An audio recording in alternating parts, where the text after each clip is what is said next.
Oi, oi, bom dia, boa tarde, boa noite, dependendo de onde você esteja no mundo. Aqui é Patrícia Lacerda, fundadora da startup Find Out Lawyers, e hoje eu estou comigo duas super advogadas, a doutora Marilane Lopes Ribeiro e a doutora Liliane Tomás. Tudo bem? Tudo Tudo bem, bem? muito Boa obrigada tarde. pelo convite. Elas são Exatamente. Elas são fundadoras e membros da Justiça Humanitária Social. A doutora Marilane é advogada com especialização em processo civil, sócia fundadora da Associação Brasileira de Advogadas, escritora, fundadora e presidente da ONG JHS, além de ter passagem em diversas comissões da OAB e participação em várias associações jurídicas. E a doutora Liliane Marques Tomás é advogada, sócia do Aguiar e Tomás Advogados Associadas. Ela tem especialização em contratos, é professora e palestrante, diretora financeira representante nos Estados Unidos da JHS e membro da Associação Interamericana de Estudos Jurídicos. Primeiramente, muito obrigada por vocês terem aceitado o nosso convite e estarem aqui presentes hoje. Muito obrigada, Patrícia. Nós aqui agradecemos por esta oportunidade de poder apresentar o trabalho que a Justiça Humanitária Social vem desenvolvendo, além de mantermos a nosso termo de cooperação mútua para que a gente possa fazer alguma coisa em prol da sociedade.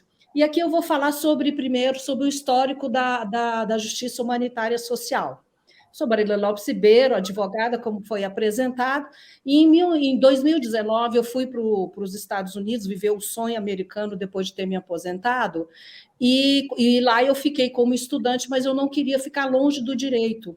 Pensando nisso, eu me aproximei das instituições geridas por brasileiros nos Estados Unidos, onde ela tivesse como base os direitos humanos, tá? O enfrentamento à violência doméstica, o tráfico de pessoas e o abuso e exploração sexual infantil.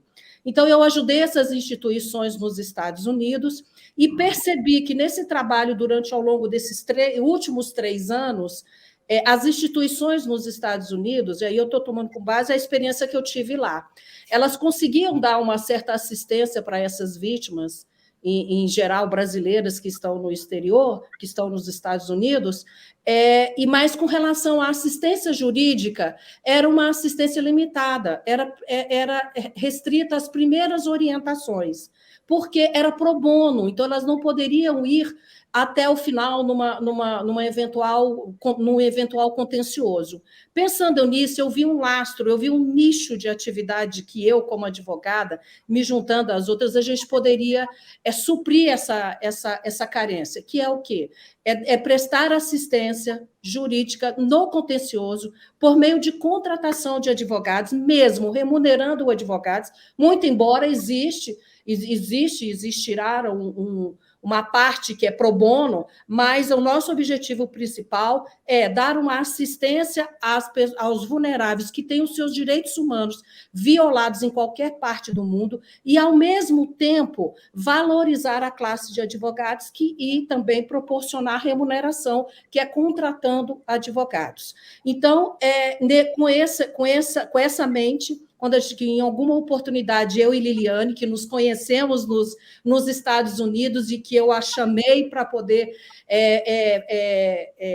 de se dedicar a essa causa, no momento que a gente esteve aqui em Brasília, a gente fundou a Justiça Humanitária Social, em 31 de julho do ano de 2000. Tá? Com esse objetivo, com esse propósito, prestar assistência jurídica por meio de contratação de advogados.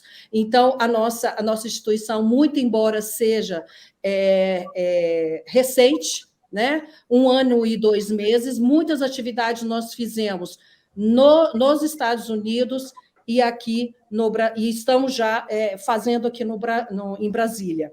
Nos Estados Unidos, nós proporcionamos à sociedade, à comunidade brasileira, um seminário intitulado Cuidando da Família Imigrante, onde a Liliane fez uma exposição demonstrando os direitos desses imigrantes, seja lá um lugar que ele estiver, fora do Brasil, em qualquer lugar do mundo, o porquê que eles teriam direitos. Então, foi um sucesso enorme lá nos Estados Unidos, e também lançamos, eu e Liliane somos coautoras de um livro que se chama Imigrar, as Alegrias e os Desafios de Morar nos Estados Unidos.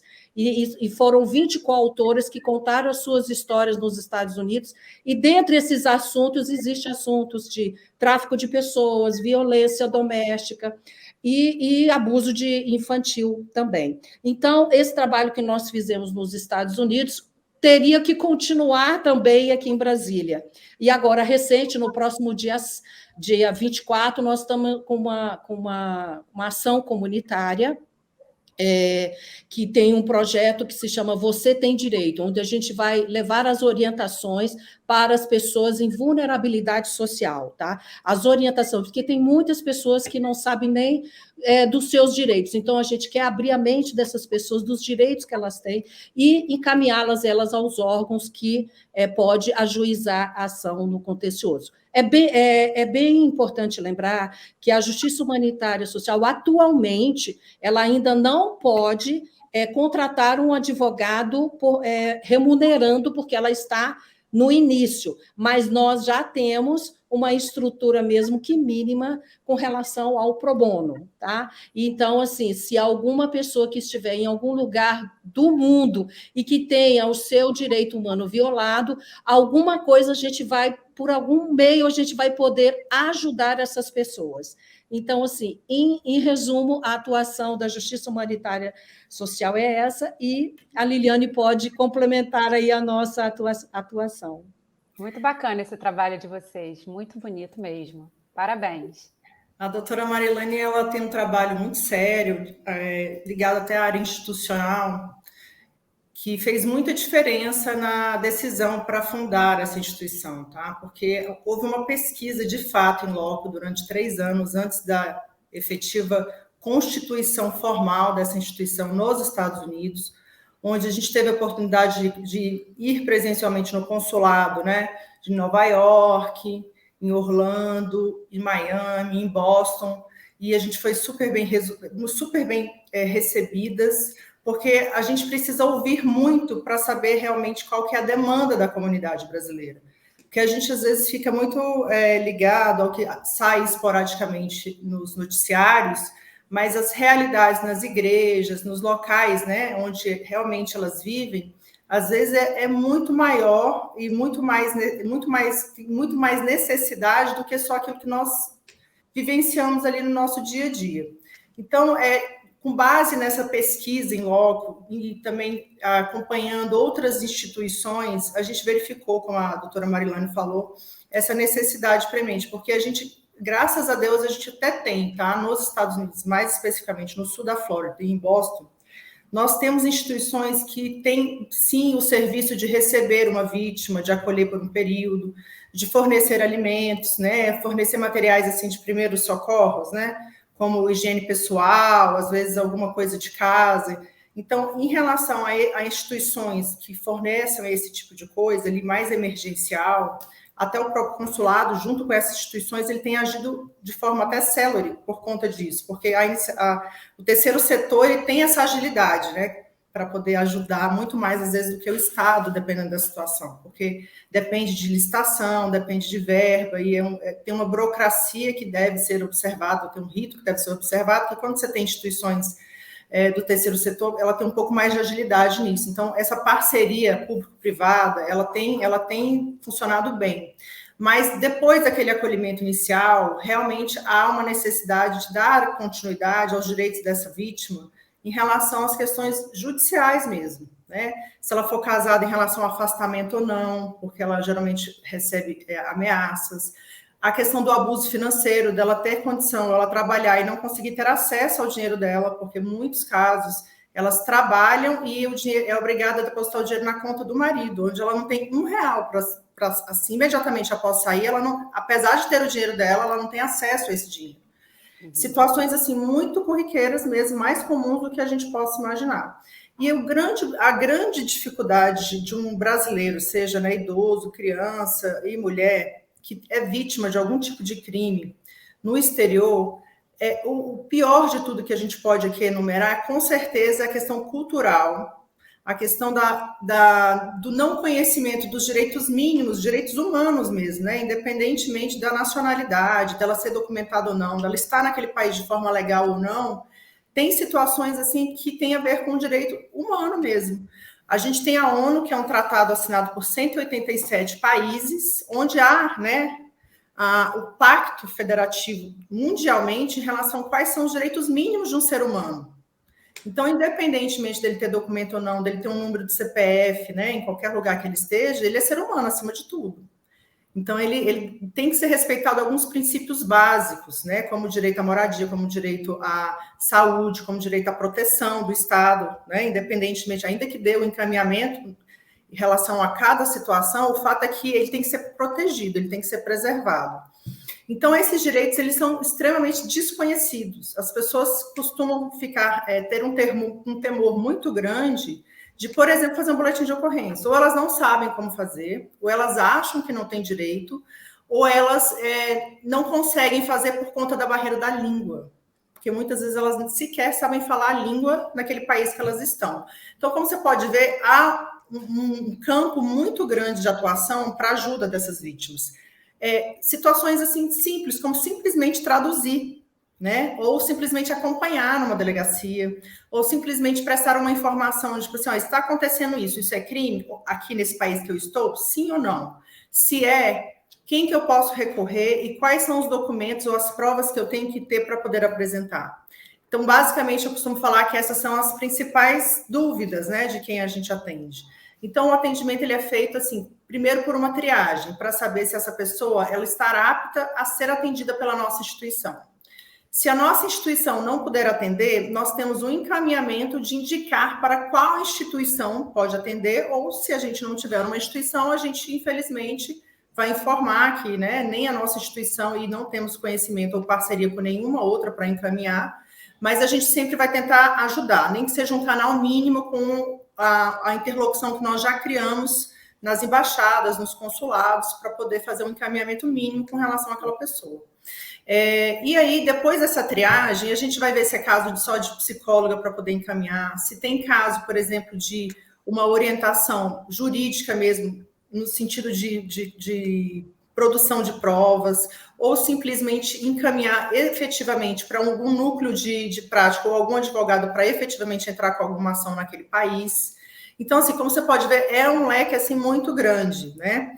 Quando é crime assim federal, que tem tratados bilaterais, né, entre os países em situação da pessoa que está lá, que é de outro país, que tem um tratado bilateral com aquele país que ela se encontra, a gente pode até ter alguma comunicação com a Polícia Federal para poder achar uma possibilidade de salvaguardar aquela pessoa. Então, é o que eu estou te falando, vai depender muito de cada situação, mas o procedimento geralmente é esse.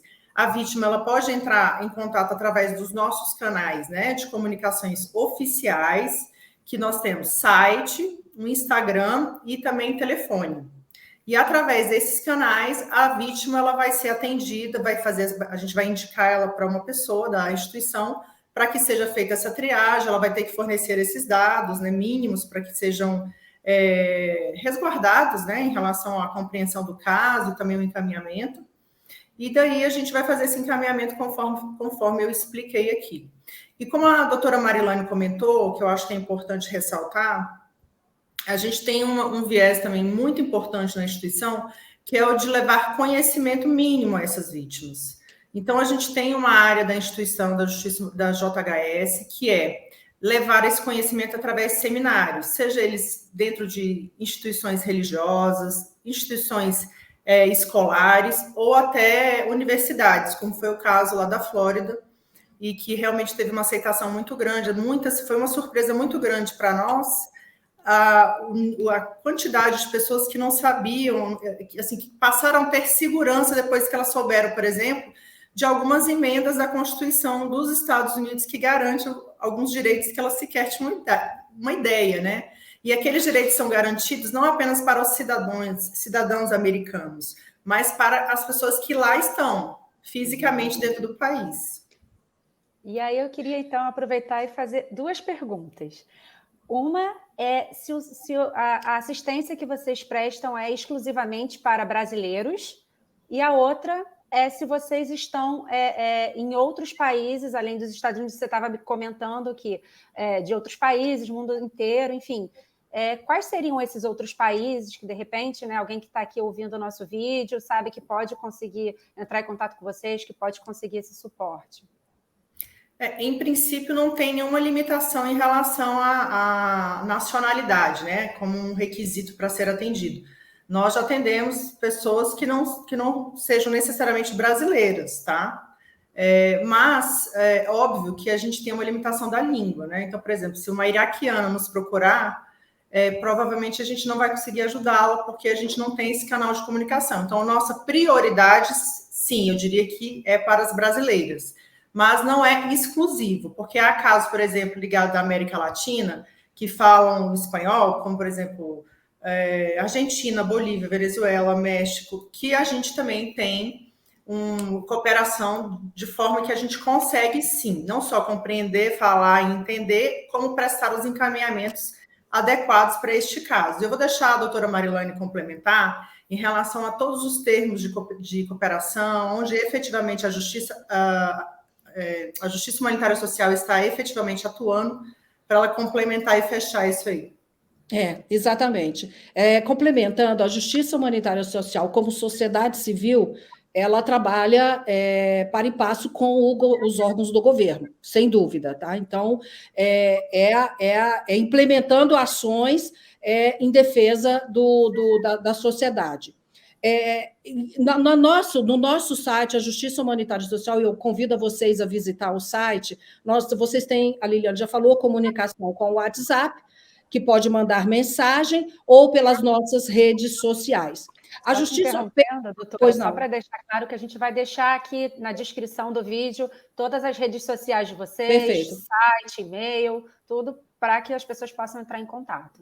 Perfeito. Desculpa. Mas não, é importantíssimo. Mas é importante, vamos colocar aqui, vamos chamar a atenção hoje para epidemia que está ocorrendo com relação ao feminicídio, né? A questão da violência doméstica. E eu quero deixar aqui, eu acho que o Brasil ele tem várias campanhas de divulgação, mas não é muito, eu prefiro pecar pelo excesso, com relação aos canais de atendimento, né? Então, é importante frisar que uma mulher, uma vítima de violência doméstica que tenha sido agredida, ela tem, numa situação de emergência, chamar o 190, que é a polícia. Aquelas que estão no exterior, chamar as autoridades policiais dos respectivos países. No Brasil, você faz a denúncia no 180, e para os demais crimes, que é o abuso de criança e adolescentes e tráfico de pessoas, no 100. Importante frisar que o 180 do exterior, ele é intitulado 180, mas você não, discando 180, você não vai conseguir. Então, tem um passo a passo de uma ligação de denúncia estando no exterior. E vocês podem facilmente, inclusive esses canais foram testados por nós nos Estados Unidos, por exemplo, mas vocês podem facilmente encontrar no site do Ministério da Mulher, da Família e dos Direitos Humanos os telefones dos respectivos países, onde você vai fazer a ligação, depois você vai escolher português ou inglês, digitar o número 1 e depois digitar um número, tem lá explicando direitinho. Então, não é por falta de explicação que alguém em algum país possa fazer a denúncia. Bom, voltando à Justiça Humanitária Social, doutora Marilane, desculpe, é porque eu acho que deu uma travada no enquanto você estava falando, deve ter dado alguma interferência na sua internet. E aonde eu parei? A senhora pode repetir, por favor, quais são os canais de atendimento que as pessoas teriam que ligar? Qual é o número de atendimento e o site que estava falando? Digo sim, no caso de emergência, o 190, que é a polícia. Tá? Estando no exterior, a polícia local do país onde você estiver.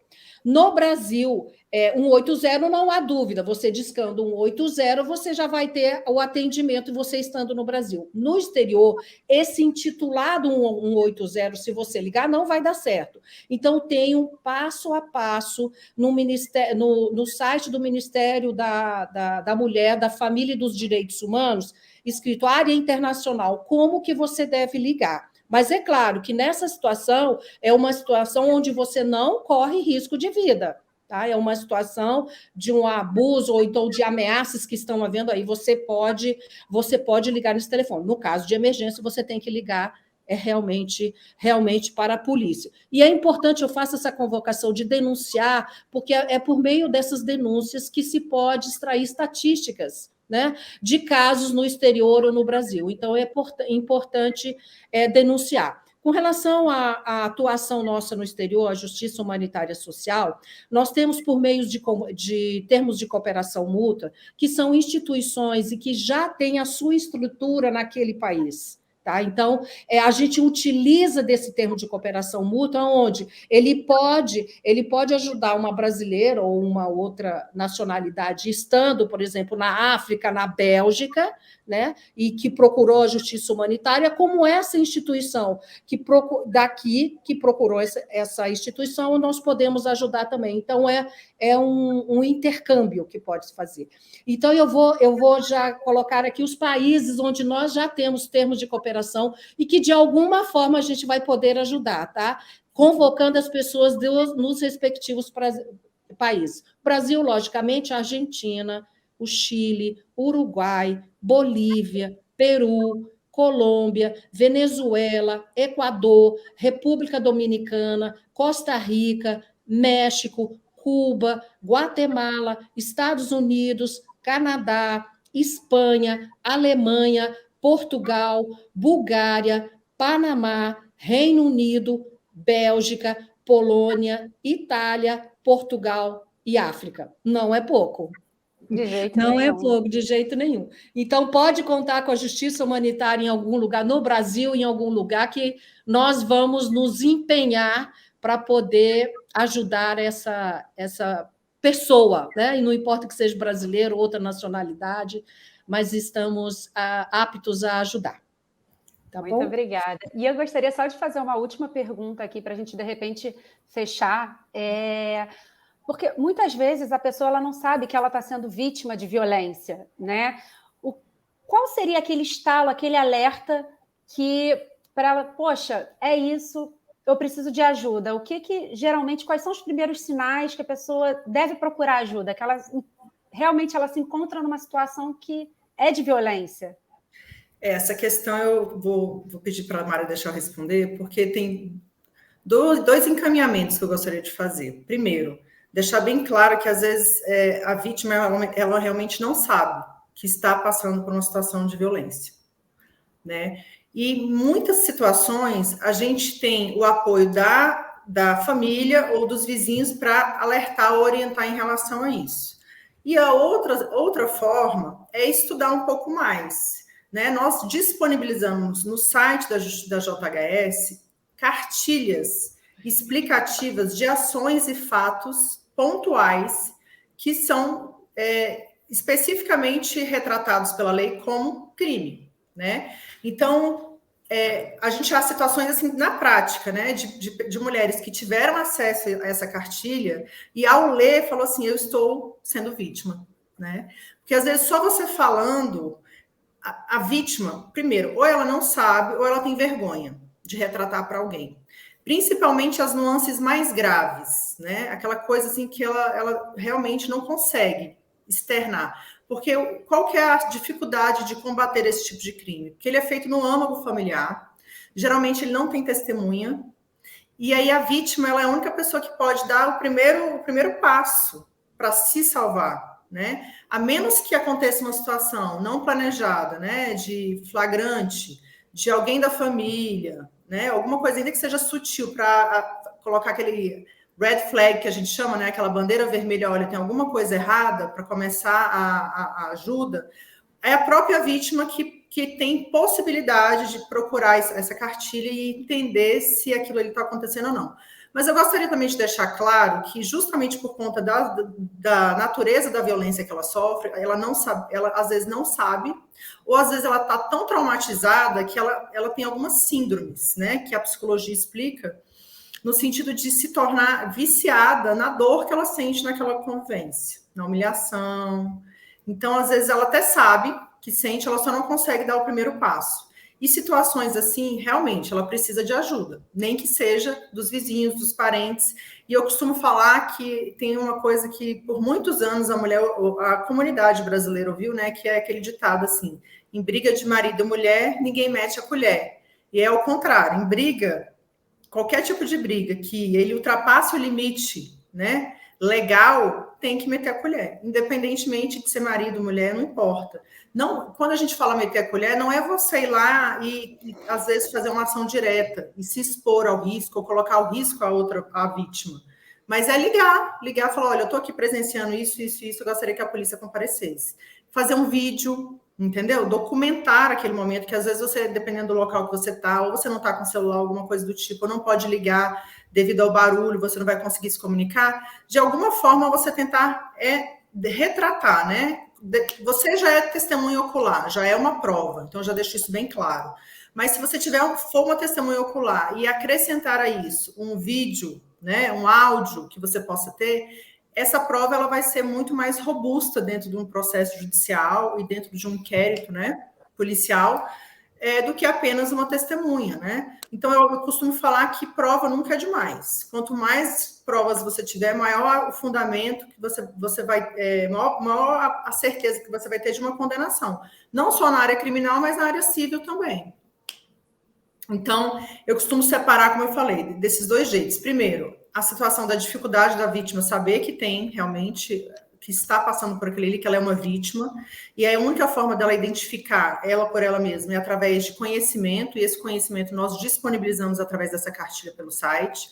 A outra forma é através de ajuda realmente de qualquer pessoa, o que geralmente a gente tem visto que é mais comum é aquelas pessoas próximas, ou amigos, ou familiares, ou até pessoas estranhas, né? A situação, por exemplo, de salvamento, por exemplo, de tráfico humano, lá pela nossa instituição, por um estranho, né? Então, uma venezuela estava sendo traficada, inclusive com a anuência da própria família, e uma pessoa estranha, aquilo ali que não conhecia nem nada, por indícios apenas comportamental e físicos da vítima, chamou a polícia.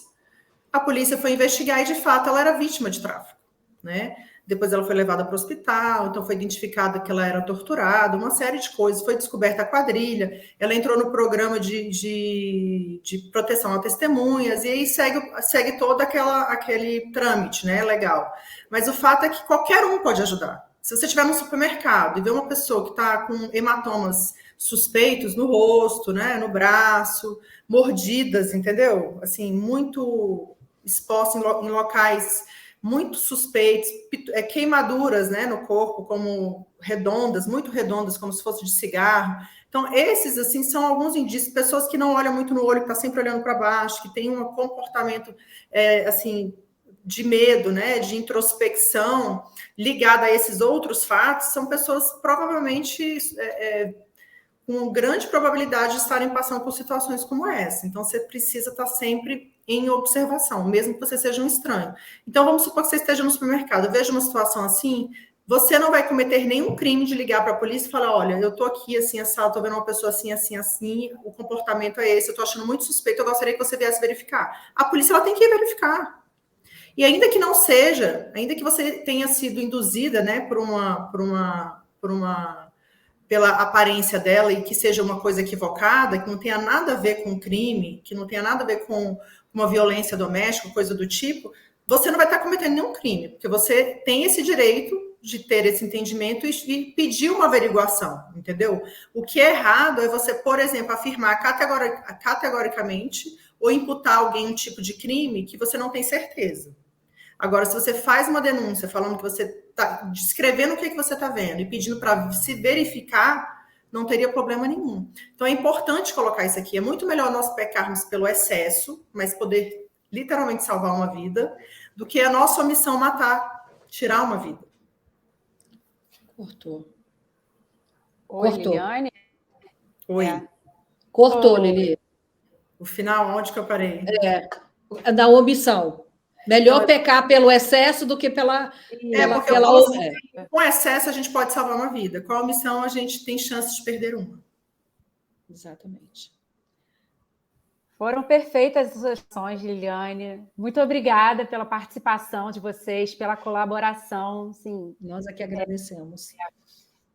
Eu vou, mais uma vez, eu informo aqui que disponibilizar todos os canais de atendimento da JHS, os e-mails, redes sociais, e qualquer um que esteja passando por alguma situação que foi relatada nesse vídeo, ou acha que e conhece alguém que possa estar, entre em contato com o tal da JHS, que com certeza eles vão te orientar da melhor forma possível. Quais serão as medidas que eu vou pedir licença para sugerir, para você colocar também o link do vídeo do YouTube, de uma entrevista que a doutora Marilane tem com a coordenadora desse 0800 para quem está no exterior. Maravilha. Lá nesse vídeo tem o passo a passo, de uma forma mais simples do que você procurar através do site, tá? Explicando pela coordenadora desse 0800 como que a vítima faz. Então, eu vou mandar esse link também, porque é mais uma forma de orientação de como que ela pode encontrar auxílio. Com certeza, eu vou colocar sim, gente. Obrigada mais uma vez. Obrigada, nós é que agradecemos pela oportunidade. Até a próxima. Até a próxima. Obrigada.